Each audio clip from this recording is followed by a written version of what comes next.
a.m. to 7 a.m. from WURD Radio. That's 900 a.m. in Philly, 96.1 FM. You can also check us out at wordradio.com. Listen to the stream there. Or you can download the app in your favorite app store. Carry it with you all day long. I mean, it literally is like black talk radio all day. Or media, I should say, because it's not just radio. And of course, you can join us in live conversation and interaction. A lot of folk complain because, we don't take calls. We only have a 1 hour show. The two hosts, we just don't have time for it. And some people meander and get lost and find Osama bin Laden's brother in grocery stores. And so we just don't have time for that every morning. So what we do is we do read and take serious your social media interactions. If you're on YouTube Live or Facebook Live, you say something of interest, we are certain to do our best to try to bring it into the conversation. So there is a way to communicate. It's just not the way that you want. That doesn't mean that we don't let you participate in the show. By we, I mean, across from me, Bishop Dwayne David Royster. And across from me, the Reverend Dr. Mark Kelly Tyler. And holding it down, the glue, so to speak, is none other than Kawesa. Good morning. Good morning, Kawesa. How are you today? Y'all saw my text, right? I saw your text. Yes, I saw that. Yes, we won't talk about that. Yeah, we won't. How was the ride in? How was the ride in? It wasn't too bad. Not too bad. It is raining a little bit. So, just be careful. Drive and be safe, don't be out here, doing crazy stuff and figure eights in the street. Like, don't do that. But yeah, besides that, it was pretty easy. I think that, it's kind of going back to some of the same where like Fridays, not as many people on the road, I guess. So the traffic is definitely not as dense as it has been this whole week. So I'm thinking that's kind of what's going on. I don't know. Gotcha. Well, we thank God that Kawesa braves the elements every day for you all. That's right. It's not just that she has to come in to do the show, but she does this for you. You see how she suffers for you? Well, Kawesa, was it warm out? Because I heard it was like 61 degrees outside. Yeah, Is it warm out? It's really warm. Probably just because of the rain. It's a little humid, but not like thick humidity. Not like you're like in the middle of a cloud type of humid. It's it's nice out. So really, I came with just a light jacket. I've been still rocking my winter jacket because it's been like in the 30s when I get up. But yeah, today it was in the 60s, so it was nice. Awesome. Thank you for sharing. Mm-hmm. Yeah, it's supposed to get up to almost 80. Weather and traffic by Kawesa. Yeah, there you go. Now we need a sponsor for it now. Weather and Traffic by Kawesa, brought to you by fill in the blank. See, there may be somebody out there. Listen, literally, you may want to advertise your business or your product or whatever. We're here for that. We'll be like NASCAR. You ever see those dudes like win a race? Yeah, I just want to thank God for the race. And, I want to thank Powerade. I want to thank Coca-Cola. I want to thank, I couldn't have done it without Pepsi and I couldn't have done it without milk. It's like, and they do, but they're like the smoothest at their endorsements. Seriously. Yeah. Am I kidding? No. I've only seen the NASCAR thing once, but yeah. No. Seriously. First of all, they have everything plastered over. That's right. It's all over the cars. It's all over their outfits there. Yeah, their suits. Yeah, and so now you got me one. Now I think I'm about to watch Talladega Nights this weekend. Ricky Bobby. The young man that played his son passed away. Walker. Yeah. Walker. He named his sons Walker and Texas Ranger. Yeah, Walker was the bad one too. Yes, yeah. R.I.P. Man, you brought a lot of joy to people as a little kid. But speaking of Coca-Cola and the Deep South, I thought it was Pepsi. Coca-Cola. It's Coca-Cola. Okay. So the only reason I know this for a fact is because, again, remember I went to undergrad in Atlanta. Yes. And Coca-Cola they own Atlanta. Gotcha. They own one half, Delta owns the other half. Gotcha. Period. You don't do anything in that city without checking with the bosses first because it's their city. And in fact, when I was a student at Clark in the late 80s, the big issue then was ending apartheid in South Africa. You were Right. probably involved with some of that too. And so it was kind of like, if you're down, you tell me what you've done to participate in ending apartheid. So it was all about divestment. And Right. Coca-Cola had a major investment in South Africa. And so there had been a long call to divest from South Africa. At CAU, guess who the chairman of the board for Clark was? The president of Coca-Cola. Not quite, but close. The highest ranking black man at Coca-Cola, who was also a Clark grad, Carl Ware. Okay. So you know that scene in the opening scene of School Days, where like the president and the president and the director, board of chair, chair of the board of directors are talking. Yeah, and they're like, he's like, these young people don't know. They want us to divest. You can't keep the lights on in this school without that money. I swear to you, that's exactly what we're facing. So here we are saying, kick Coca-Cola out of Clark, Atlanta. We don't want their soda machines. We don't want their dirty money unless they get out of South Africa. And you got a Carl Ware like, look, y'all, I went to Clark too. I love y'all, but y'all ain't got no money. I mean, it's the tension that we often live in, right? But we were right as students to put that kind of pressure on them, and ultimately it was that kind of worldwide pressure that led to the fall of apartheid. Now, fast forward to 2021. Yesterday, Georgia's current governor has signed into law draconian laws around voting access and the right to vote. And I mean, listen, their ancestors would be proud of these guys. They're like, you did it without even using the N-word. Good God, y'all are clever. No food for people in line. No bottles of water for people waiting. Hot dog it, Johnny. That's like always my go-to word in these moments. Johnny, y'all are clever devils. Yeehaw. Talk about Georgia. What happened down there? So first of all, Brian Kemp, who is the governor, and Raffensperger, who is the Secretary of State, I think is still trying to kiss Donald Trump's behind and trying to redeem themselves for what happened in the elections in December. One in December and then one in November, or January and November. And they the Republicans decided they were going to create all these draconian voter election laws, right? Really rolling back. They tried to eliminate Sunday voting so they could kill Black church souls to the polls program. But they were held back on that. They've now prevented third-party organizations from providing water and food to people standing in very long lines while they're voting. They've now added a voter ID requirement for people who are voting absentee ballot. And there are 200,000 Georgians, mostly black and brown, who do not have any form of state ID that would pass the litmus test of being able to be used for voting rights. They are limiting the number of hours. They reduced voter boxes, limiting voter boxes so that there's limited access to voter boxes across the state. And they're really doing everything they can, and it's very intentional to suppress the black and brown vote in the state of Georgia.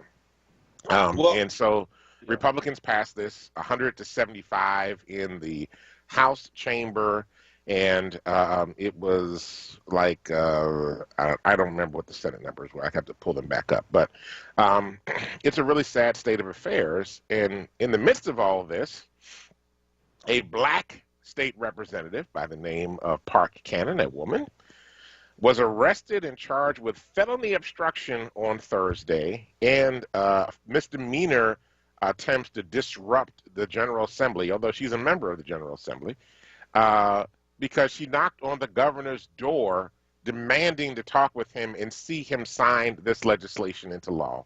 The Georgia State Capitol Police arrested her and charged her with two charges. That one, if she found guilty, could potentially force her to be removed from the General Assembly. Woo-hee!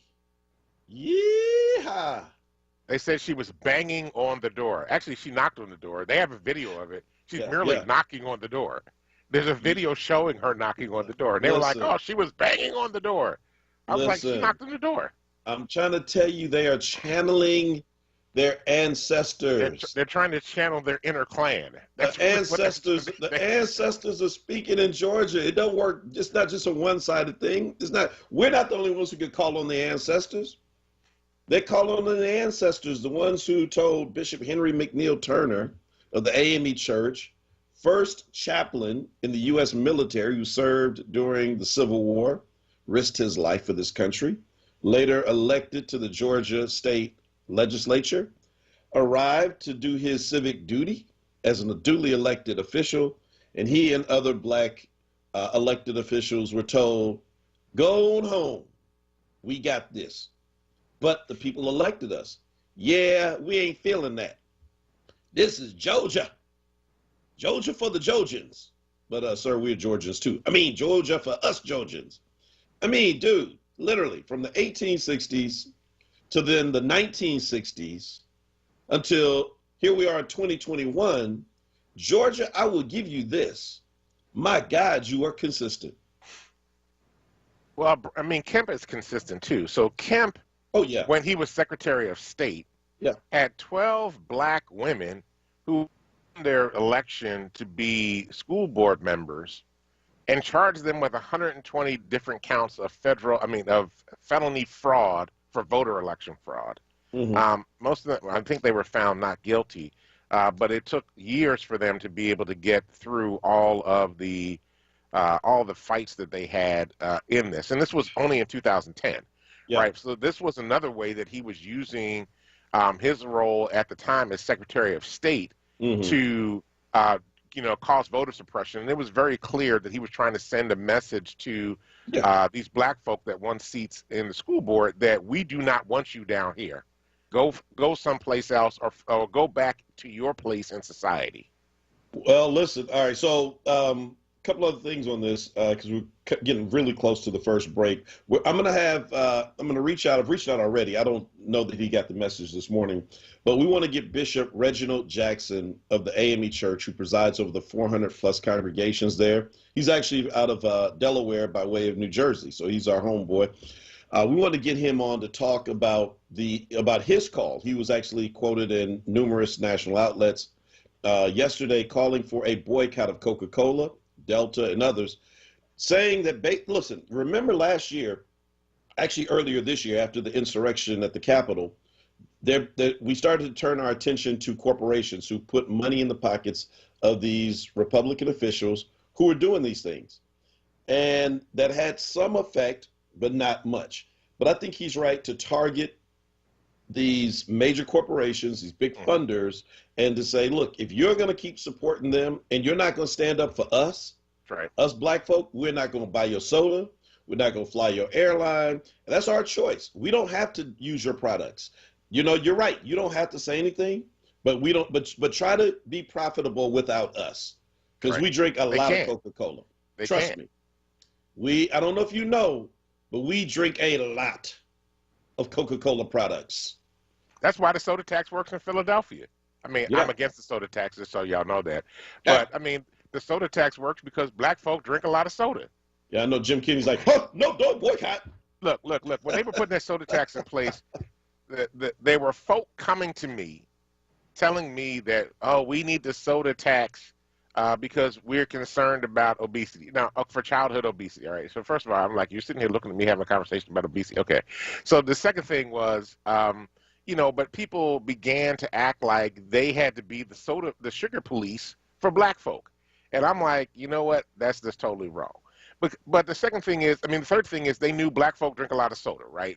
White folk drink water. They go to dinner, they drink water. They don't drink soda. We drink soda. It's a pleasure for us. And so as a result of that, that's why they did the soda tax in Philadelphia, because they knew we were going to keep drinking soda. Yeah. Let me tell you, people were like, you graduated from Clark, why don't you stay in Atlanta? I'm like, have you ever been to Georgia? With all due respect to all Georgians, have you been to Georgia? I'm like, I grew up in Cali, and I'm sorry, once you leave Atlanta, man, it was like going in a time machine. You think look, as a frat, we traveled around the state, going to step shows, and what we learned quickly was gas up in Atlanta, Augusta, Macon, Savannah, Columbus, Albany, but Albany, maybe Valdosta at certain times of the day. But outside of that, stay on the main roads. Don't get creative. Don't try to do any back road riding. Because, bruh, I stopped at some places in the 80s that made me think I was in the 50s. Wow. And some people who looked at us like, we got some nice trees in the back. I'm like, man, let's get this gas and keep it moving.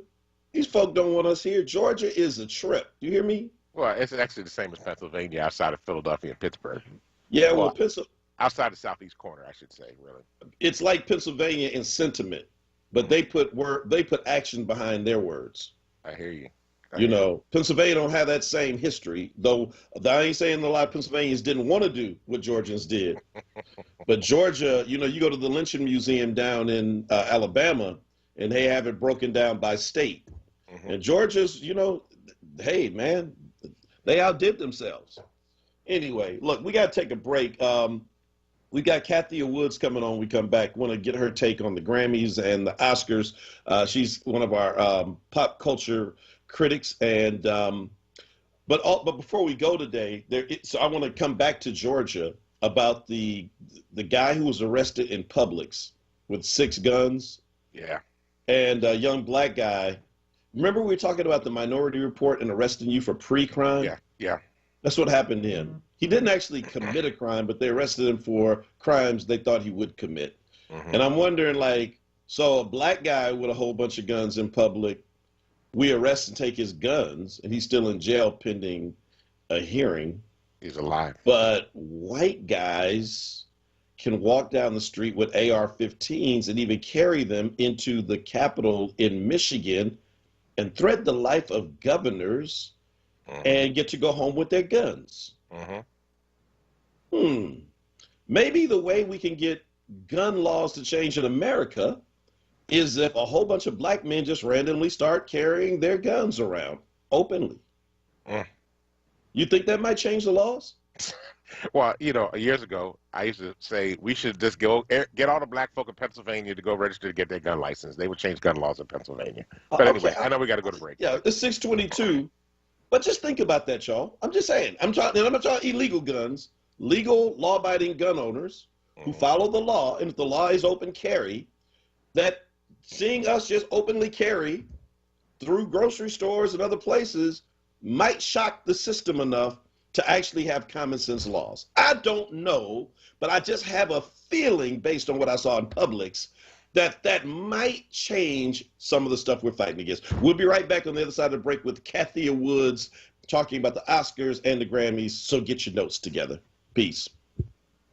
We do all we can to ensure our kids are happy, healthy, safe, and strong. Having high-quality, low-cost health insurance helps make that possible. With CHIP, your child can have medical, dental, eye care, and more for free or low cost. Whether you're self-employed, unemployed, or your employee benefits are just too expensive, CHIP is there for you to help your child be strong. CHIP Strong.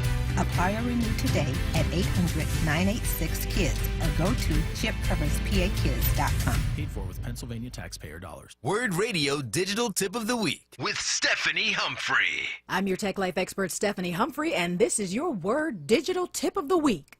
With over 750 million users, LinkedIn is the world's largest professional social network. Whether you're looking for a job, trying to find paying customers for your business, or just looking to expand your network, LinkedIn is the place to do it. Here are a few tips to make the most of the platform. It might sound simple, but make sure your profile has a picture. You'll get 20 times more engagement than if you leave it out. Try to include keywords relevant to your industry in your profile info, and make sure you customize your connection requests before you send them. Get more career tips right here on WURD and stay connected with us at WURDradio.com. The WURD Digital Tip of the Week is brought to you by Comcast NBC Universal. Enterprise Exterminators, located 4943 Wayne Avenue, specializing in lantern flies, termites, bed bugs, fleas, mice, and roaches. Do-it-yourself kits are available. Call now, 215-849-7070. You probably heard it before, but one of the best ways to stay safe from COVID is by avoiding crowds. That's better. Also, when you're out in public, make sure you stay 6 feet away from strangers or people you don't live with. It's okay to say, "Can I have some space, please?" Well, it's going to be a beautiful sunny day today, and we can expect much. If you're gonna have a get-together with friends and family, have it outside. And remember to keep those 6 feet of social distance. And last but not least, wear a mask. That covers your nose and mouth with no gaps. They slow the spread of COVID or new forms of the virus called variants. And make sure you get your vaccine when it's your turn. We're all out here trying our best, and it's making a difference. We just gotta keep it up. We can do this. To learn more about slowing the spread, visit cdc.gov/coronavirus. Brought to you by the U.S. Department of Health and Human Services. You're listening to WURD Radio, 96.1 FM and 900 AM WURD, independent black media. Welcome back to the Power Hour. This is Dwayne Royster along with Mark Kelly Tyler. We're here Monday through Fridays from 6 a.m. to 7 a.m. to bring you the latest in news happenings around Philadelphia and, of course, our opinions, which we have a lot of. We have a lot of opinions. We got a special guest coming on right now. So, Dr. Tyler, I will turn it over to you. Well, thank you, sir. Thank you very much. And yes, listen, you all know that it is important to continue to stay on top of the cultural kind of things that are happening in our community, because so very often the lines cross. And then also it's just like fun to talk about. And so one of the persons that we love having this conversation with, especially around media and black representation in media, is none other than Kathia Woods, who is also, believe it or not, she gets a vote in the Grammys, among other things. Kathia, good morning. Welcome back to the show. Good morning. Thank you for having me. Yeah, so listen, all right. Let's talk about the Grammys for a moment. And Beyonce has made history yet again. Can you please fill people in on what happened on that night? She has the most wins by a woman, the most Grammy wins by a woman, and she's tied with Quincy Jones. She is tied with Quincy? Yeah. Mm-hmm. Wait a minute. Like, is in Sir Quincy Jones? Yeah. Mm-hmm. What did she get the award for? She's going to pass him for sure. Yeah. Yeah. Yeah, no, there's no doubt about that. I mean, you know, as long as she makes it to the Grammys next year, she's going to get more. I mean, how long has Beyonce been in the business? It's been over 20 years now, right? Yeah. I mean, people forget that she was they were teenagers when they were in Destiny's Child, because they looked a little bit older than what their age was, but they were like 16, 17 when they came on the scene. When they had that breakout hit. Yeah. So, so she's been, and, you know, she's marching towards 40. So, yeah, she's been around in terms of, like, on a professional level, at least 20 years. Well, so why does she still get the hate? I don't understand that. I mean, I think it's a couple of things. I think the reason, she hasn't when all her Grammys have been primarily in R&B, video, those categories, right? Mm-hmm. Record of the year and album of the year are voted on by the majority. Now, some of it is, I'm not going to pretend, some of it is sexism and some of it is racism. Fact. And some of it is also technical. You know, the awards usually, especially record of the year, tend to go to musicians, singer-songwriters. The Grammys like singer-songwriters. By that, I mean people who play instruments, people who write, like, the majority of the song. And there's been some issues with her songwriting credibility, you know what I mean, where she gets a songwriting credit where she doesn't necessarily write the whole song. She may get a song and then change the bridge. She may get a song and change the lyrics, you know what I mean? But a lot of people, because it's an opportunity to get your name out there as a songwriter, will give her equal credit as far as the song. But she doesn't necessarily write the majority of the song. And also, you know, there was also a thing with her and Rodney Jerkins when he produced Destiny Child's album that won a Grammy, and they never thanked them for being the producer. So it's little things like that. But again, if you look at that category, and also the black women that have won, they've made more what they call traditional pop albums, like Natalie Cole when she won, Whitney Houston for The Bodyguard when she won. You know what I mean? I mean, The Bodyguard you couldn't deny because The Bodyguard was like everywhere. You know what I mean? Right. But I think it is one of those things, and people say, well, why does Taylor win all the time? Again, I do think it's sexism, and some of it is prejudice. But Taylor, you know, whether you like Taylor Swift or not, Taylor Swift is a proven songwriter. She's not only written hits for herself, she's even written as a hit for Rihanna. So she has that one thing going for herself. She's an instrumentalist. She plays guitar. She plays piano. Again, Beyonce's not necessarily a musician. So these are the things you got to get everybody in the wing, the majority in the wing to vote for you. And that means people in classical music, people in country music, people in rock, people in jazz. And that's where your heavy, more core musicians, you know, are voting. And for whatever reason, they don't want to give this woman Record of the Year. You know what I mean? Yeah. It's crazy. Well, she's got the title now. And again, she's tied with Quincy Jones. That says it all right there. Let me ask you this real quick before we talk about the Oscars. So Megan Thee Stallion was awarded.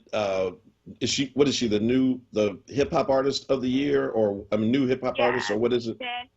She won with there is the collaboration between her and Beyonce. Beyonce jumped on her, featured on her song, the remix. And so, yeah, I mean, right now she is the new darling of hip-hop. You know what I mean? Not to say that Cardi's gone, but she's kind of like taking, you know, it's like a new shiny toy. She's the new shiny toy, for lack of a better word. Yeah, well, I mean, you know, we don't have enough time to talk about Megan Thee Stallion's song. Is it WAP or is it WAP? That's her and Cardi's song. It's actually Cardi's song, and she's on Cardi's song, yeah. Yeah, I know, but I mean, is it called WAP or is it called WAP? I mean, I just, WAP. you know, WAP, it is, okay, W-A-P. Yes. Got it. All right, well, let's go to the Grammys. To the Oscars. I'm sorry. Why are you laughing, Royster? What? Just like over there just dying laughing on Skype. I'm sorry. It was just funny. It was just very funny. Yeah. So there's so the Oscars has a lot of there are a lot of compelling stories. When I look at the list, Kathy, you know me. Until the pandemic, Monday was always my go to the movie day as a part of my day off. It's been that way for 25 plus years. So I've been kind of like just doing Netflix or whatever instead of that. But before we talk about the nominees, there is a real controversy over how people can and cannot receive their awards, and it all is tied back into Zoom and things of that nature. Can you explain? Well, the Grammys did a really good job of having their awards with no Zoom, and the Academy wants to do something like that. They don't want to do the Zoom. They want everybody to be there in person. So it's not going to be at the Kodak Theater, obviously, because of COVID. So they're looking at alternative venues and doing something similar, social distancing, that type of stuff, people wearing a mask, and then going up and you accepting your award in person. You know what I mean? They don't want to do, they don't want to do a, you're at home in your pajamas type of thing. But yeah, the gowns and everything. I'm sorry. No, please continue your thought. I'm sorry, I cut you off by accident. Please continue. No. They want you. They still want to have the glamour. They said something else that there would be the dress code is still black tie. You can't wear like your jeans or whatever. They still expect you to be glammed up. So, I mean, is this just so Steven Soderbergh is one of the main producers, and I actually like a lot of his movies, but it seems to me to be somewhat out of step with where people actually are right now, right? So COVID is not over. And I know that, like, even within our church world, there are conferences that are coming up, and all of them are giving people the option of kind of like tuning in a different way because look, it's like who wants to be responsible for killing somebody because they had to show up and you insisted on it, right? I mean, has there not been that kind of consideration? Some of these folk may have pre-existing conditions. It just seems kind of harsh to me that you can't accept your award live if you don't want to take the risk of killing yourself. Well, I'm sure some people are not going to come. I mean, I'm sure, also you've got a lot, ours is a long ceremony, you know what I mean? But I'm sure some people are going to be like, no, if it's one of those things where you don't come until your category's up because, again, best supporting, they either do actor or actress, they knock that one out first in the evening, right, or really early in the evening. And then they hold out all the other big awards like Best Director, Best Screenplay, Best Actress, and Best Picture until the end. So it may be one of those things where you can be at the house, and then when it's time for your category, you get in the car like, an hour before and then, wait in the green room and then come out and do that dance type of thing. But that's an idea. I mean, you have people overseas. Riz Ahmed is in London. You know what I mean? Like, are you making people fly in? Again, you have people who are not in the country that are nominated. So how are you working that out? You know what I mean? Also, is the USA going to let you in? What are the protocols? So you're right. They still have some things to work out. Yeah, it just seems tone deaf. You know what I mean? And it's like, but actually, no. Let me stop. It makes perfect sense because in Hollywood, the sun revolves around them, not the other way around. And in Hollywood, especially within movies, it is the show, right? So the Grammys, that's great, but the Oscars, this is like the Super Bowl in the sports world. This is the show, and everything is supposed to bow in submission to it. Even COVID-19, dude, I'm not flying to California to see my family. If I go, I'm going to drive because I'm not getting on a plane for 6 hours just yet. And like you said, ask somebody like, to come from London all the way there to give a live acceptance when you might not even win. Oh my God, they're sick. I mean, it is going to be interesting. And then there are people who are really not, huge fashionista. Frances McDormand, who's nominated, she's a very simple, straightforward woman. She's not really worried, you know what I mean, about being strapped into a gown, you know what I mean? Yeah. But, it's a little silly, and I'm sure some people are going to balk and some people are going to push back. And if you're a big enough star, the Academy will probably let you do what you want to do. Well, all right. Well, so talk to us real quick about who is up for nominations, especially black folk that people may be surprised about, because there are a lot of black names in what we have typically called Oscar So White. Lakeith Stanfield is the one that surprised everybody for Best Supporting Actor. Everybody, of course, was expecting Daniel Kaluuya to be nominated for Judah and the Black Messiah, but his name being put in that category, that was a bit surprising, including to him. He was like, what? Because he hadn't been in that five. He hadn't been in that bunch. But I know, like Audra and Viola being nominated is not a surprise. You know what I mean? Viola is really liked. Viola has the most nominations for a black woman. And Audra, whatever people didn't like about Billie Holiday versus United States, they did like her. The other thing is the DGA finally caught a clue and nominated some women. So Chloe Zhao and Emma Farrell are the two women up for Best Director. I think Chloe will be the first person of color to win for Best Director. She's had the momentum. Nomadland just won at the PGA, which is the Producers Guild. And most of the time, the film that wins the top award there ends up winning Best Picture. So she's up for screenplay. She's also one of the producers of the film. And Chloe's just a really beautiful and thoughtful filmmaker. Some of you may have seen The Rider, which was her first big film.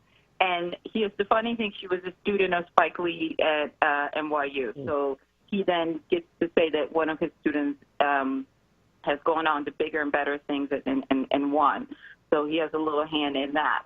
So that really is. Also, Stephen Yen be nominated for Best Actor. He's the first Asian man to be nominated for Best Actor, and then Riz Ahmed is the first Muslim man to be nominated for Best Actor, which is really good because they're not just nominated because they're people of color or it's a different religion. They both gave really stirring performances in two really, really good films. So I'm just surprised, real quick, that Ma Rainey's Black Bottom, although having the Best Actor and Best Actress nominations, that it is not listed as one of the nominees for Best Picture. I thought it was outstanding. Yeah, I mean, people were like, there are 10 spots for Best Picture. The Academy lately has not been using the 10 spots. Next year, it goes back to it's using all 10 of its spots. The other thing, too, is, well, One Night in Miami, I mean, it's very, like, the running joke is, it's not a running joke, but you have to joke about it so you don't cry about it, is that the Academy likes us to be in trauma. You know, Ma Rainey and One Night in Miami are not movies where we are in trauma. We are in our blackness. We're standing firm, and we are talking about things that affect us as black people, you know, whereas Judah is more like it is traumatic because, you know, someone gets killed in the end. So people are like, so you legitimately are saying that, you know, we have to be a maid or a slave in order for you to like the movie. So that is definitely an issue. And then there's the thing is that both of these movies are based on plays. So some people are like, well, is it really a movie? And I'm like, well, yeah, of course it is. So there is still that hurdle that the voters have to understand that black stories aren't just about us being in pain and enslaved, you know. Wow, that's heavy. Well, look, Kathia, we got to end it there, but the Oscars will happen in a month from now, Zoom or no Zoom, and we'll get you back on afterward to unpack and tell folk where they can follow you because, again, I love your insight on these things. You can find most of my writing at cupofsoulshow.com, and everything is on there. We just got done with South by Southwest. You can see our coverage for that and Sundance and all the recent movies. All right, thank you. That's Kathia Woods. And thank you. All right, have a good one, Kathia. Man, listen, Ma Rainey's Black Bottom should be the best picture of the year. I can watch that thing over and over and over. I ain't singing nothing until I get my Coca-Cola, unless that is Coca-Cola keeps supporting racist policies in Georgia, and then you better bring me a Pepsi-Cola. I'm Ma Rainey. We got to take a break. This is the Power Hour. If you haven't had the privilege to use ACAP's products, treat yourself. We made it easy for you to shop for good quality essential products with the help of local businesses such as cultural stores, convenience stores, gas stations, and local supermarkets. ACAP's, servicing the community since 1969. The Mattress Man is a second-generation family-owned mattress specialist business since 1988. Open 7 days a week, located at 7421 Stanton Avenue. The Mattress Man discounts Serta, memory foam, orthopedic, and Comfort Tech mattresses every day. You deal directly with the owner, Julian, to ensure you get the best price and best service. The Mattress Man offers same-day delivery on most models to most areas. Ask about the WURD discount. Call 215-424-5550. This Women's History Month, WURD Radio is proud to celebrate Black women innovators and trailblazers who have helped us all level up. Welcome to Black Artist Story 365. My name is Envy McKee. Get into this episode where we explore the art and artistry of iconic actress, dancer, choreographer, director, and producer, Debbie Allen. Legend has it, Lil Debbie was 3 when she began dancing, and by the age of 4, she had become determined to be a professional performer. You've got big dreams. You want fame. Well, fame costs. And right here is where you start paying. Allen stepped behind the camera to produce and direct the Cosby Show spinoff, A Different World. We also know, like we know, that it was her taking over A Different World in the iconic way that she did with all her HBCU training at Howard and made it the iconic Black cultural phenomenon that it became, all whilst she continued to produce and direct the sitcom until its finale in 1993. So that's it for this episode of Black Artist Story 365. My name is Envy McKee. See you next episode. This Women's History Month vignette was brought to you by Keystone First and Museum of the American Revolution. This is not a fad for us. We will not resume our regular programming when things die down. We're not black to help our bottom line or because it's politically correct. We're not joining a fight. This has been our fight, our message, our people. Black lives have always mattered here. We are Undeniably, indefatigably, unapologetically, permanently Black Talk Media. WURD.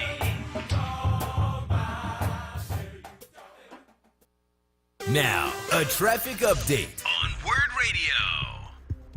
Good morning. This report sponsored by Merrill. 295 northbound of 42. Right lane blocked. That's going to stay blocked until further notice. Part of that connection ramp partially collapsed yesterday, so causing big issues there. 295 northbound again at 42. 55 northbound building north of Deptford into 42 this morning. Southbound 95, Cotman down through Bridge, getting a bit busy there through that work zone. Northbound looks good. Schuylkill Expressway east and westbound, pretty good shape. PA Turnpike, Blue Route 476, no major issues yet. With Merrill Guided Investing, you have the option to work with an advisor at a low cost to minimum. Get started at merrilledge.com/investing goals. Merrill Lynch, Pierce, Fenner & Smith Incorporated, both a registered broker-dealer and investment advisor, member SIPC. For more traffic information, log on to sigalert.com. Jim Bachman with your Philadelphia area traffic. Now, a WURD Radio weather update. Here's NBC 10 First Alert meteorologist Steven Sasna. On this Friday, we will be dealing with some changeable weather. The early morning hours, a spot shower or thunderstorm. Otherwise, it's windy through the course of this Friday with a big warm up. Temperatures near record levels, up to 80 this afternoon, but those winds gusting 45 to 50 miles per hour. So really hold on to that steering wheel. Now, as we're moving into tonight, clear, windy, and cooler. Low temperature down to 50. The weekend, the easy pick, it's Saturday. That's the beautiful outdoor day. Sunshine near 70. Sunday, pretty much a soaker. Humid showers and thunderstorms and highs in the upper 60s. I'm NBC 10 First Alert meteorologist Steve Sosna.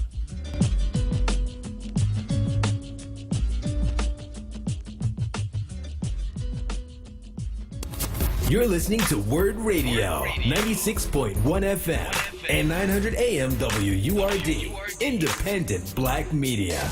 Welcome back to the Power Hour. This is Dwayne Royster and Mark Kelly Tyler. Hey, WURD family. WURD Radio celebrates Women's History Month with the 2021 Level Up Contest. This year, we're highlighting black women-owned business who are making a difference in their communities. A big thanks to all of our nominees for joining us on this journey. We had an overwhelming response with almost 100 nominations. Tune in to Save Space, hosted by Sincerely Sarita, on Wednesday, March 31st, from 7 to 9 p.m. for a live, on-air, level-up pitch party where the 10 Philly finalists will compete to win a marketing package valued at over $5,000.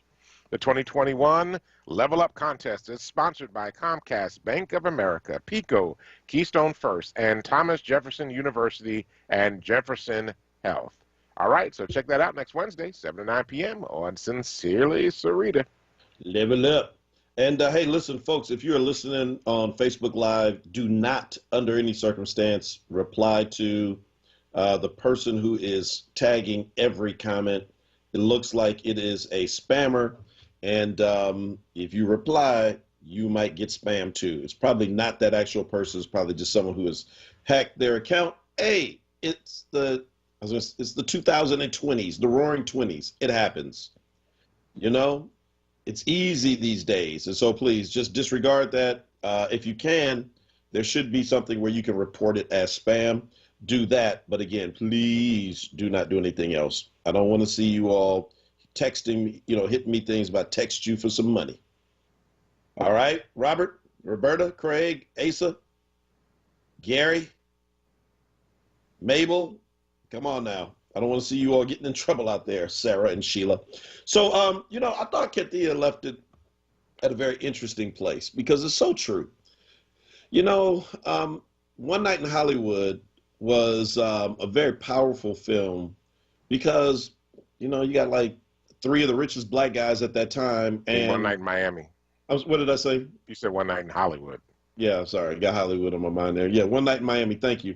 One Night in Miami had three of the wealthiest black men at the time, and another who had no monetary wealth, but was arguably one of the most impactful figures of the 60s in Malcolm X. So you got Malcolm X, Jim Brown, Sam Cooke, and blanking on the Muhammad Ali. Yeah, duh. They were all in Ali's room, right? He actually called them he called them together. And so you got these guys like together, and they're debating, what to do with this fame, what to do with your wealth, and how you move black folk forward. Do you run the risk of, stepping out and losing your lucrative contracts and your commercial appeal to whether it be Hollywood or to the music industry or the athletic, community. And, but again, maybe that's not painful enough for Hollywood to recognize as something, because that's not like Training Day where Denzel got his award, or, Halle Berry, whose life was just a wreck when she got her award, and it needed this, white guy, Billy Bob Thornton, to kind of save her. It just gets so sick and tired of that continued theme. But that's the flip side of the coin, right? Because in America, we get it from both sides. We get it from the conservatives that have no bones about it. And then kind of the liberal folk who think that they're down with you, but can't see their own blind spots like this. Absolutely. It's funny. I was literally having a conversation yesterday with somebody talking about the progressive movement and how, in many ways, it's often just as racist as the conservative movement is. It just has the right language. Yeah, it's like, one night in Miami. No, that just doesn't do it. But that Black Judas, the way Daniel Kaluuya gets killed in the end, you really believe it. Well, yes, because it was one, a true story. And two, you don't have a problem with black pain. You don't have a problem with black trauma. You don't have a problem with black terror, right? So, that is that's a real problem. That's a real problem. Well, go ahead, please. No, I mean, I wanted to ask her about the Snyder Cut of Justice League. Oh, we can get her back on. We should have that conversation. Well, check this. I have another guest that you may want to talk to, Ariel, who is the owner of the Black comic book store in Philly. Okay. Yeah. Man, she is dope. I'm just telling you because comics is all she does. And so Comic-Con, she's a part of all of that. And whenever so anyway, she's like, and so maybe we'll reach out to her and just have a special around comics, because also Falcon and the Winter Soldier is streaming now. Yeah. So did you see the one last week? No, I didn't see it yet. I haven't had a chance to get to that. But there's also talking about comics, there's two other folk I want to get on to talk to. There's a brother that actually has Black Sands Entertainment, which is an independent black comic company.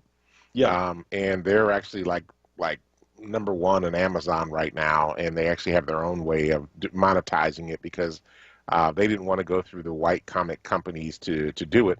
And they were they wanted to take a large percentage of their money, so and not do the advertising for it. So I would love to get him on to talk about that. And then there's a guy named Alaron Kong, who is actually your frat brother, who's actually considered the father of urban literature for role-playing games. And he actually has a couple series out that have actually done really well. In the mainstream. He's also a physician as well. So he would be, I think, great to come on and talk about it. I think the only problem we have trying to figure this out, I think he's on the West Coast. So we might have to tape it and then play it because this would be like, 3 o'clock in the morning his time. No, man, we're going to be like Steven Soderbergh and Oscars. If you can't come on here live. And in fact, employ you to fly to Philadelphia to do our 15-minute segment. How crazy is that? Dude, it's COVID-19 out here, man. Are you serious? Yeah. But again, that's what man, Hollywood just gets me sometimes. It's like, because in their world, there is nothing higher than what they do. Mm-hmm. It's like, I ain't saying that what you do is not important. It is. But I can think of a lot of other things that are probably a little bit more important, like COVID doctors and researchers, going down to Georgia to get people's voting rights back, you know. Like Nelson and Whitney Mandela, like damn near dying for freedom. I'm like, I can think of a few more people that if I had to fly somewhere, I would go to. So real quick, and we'll talk about this more in detail next week, but let's keep an eye on the story in Georgia. So this 22-year-old guy who we don't know much about him other than he carries 6 guns, a shotgun, an AR-15 style rifle, and 3 looks like 9mm guns and 1 old school 38. He was strapped. He was in the bathroom at Publix. A guy got scared, called the cops. The cops show up. It's a black guy with 6 guns. On the heels of 2 crazy weeks where we've had multiple mass shootings, of course everybody's on edge. But, you know, typically in these stories, cops say, there's nothing we can do. He's legally carrying them. He's not breaking any law yet. There's nothing we can do. But in this case, we see actually there is something you can do. Locked him up and charged him for potentially committing a crime. Why can't we do this all the time? That would be nice. That would be very nice if we could manage to do that. You know, and I mean, look, I understand it's a black man, but I'm sorry, you carrying all those weapons inside like that, you needed to get arrested. But I'm sorry, that's because before somebody gets killed, you know, I just.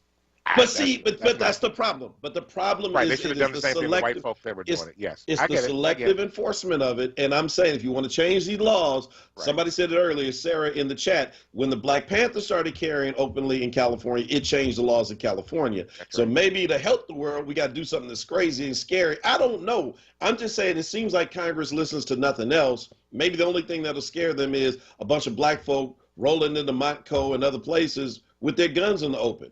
Oh, no. They'll be like, well, we can't do this. No, you're right. We shouldn't. We need to get bail money. We need to get bail money. I'm just saying. Hey, listen, that's the end of our show for this week. Thank you for following the Power Hour for this week. We deeply appreciate you.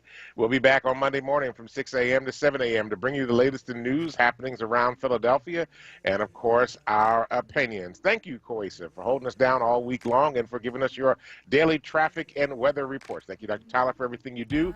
Everybody that's listened to us, we deeply appreciate you. Stay tuned now for Wake Up with Word with Solomon Jones. And listen, do us a favor. Go out, change the damn world, because if you don't, nobody else will. Peace. Weight on my shoulders.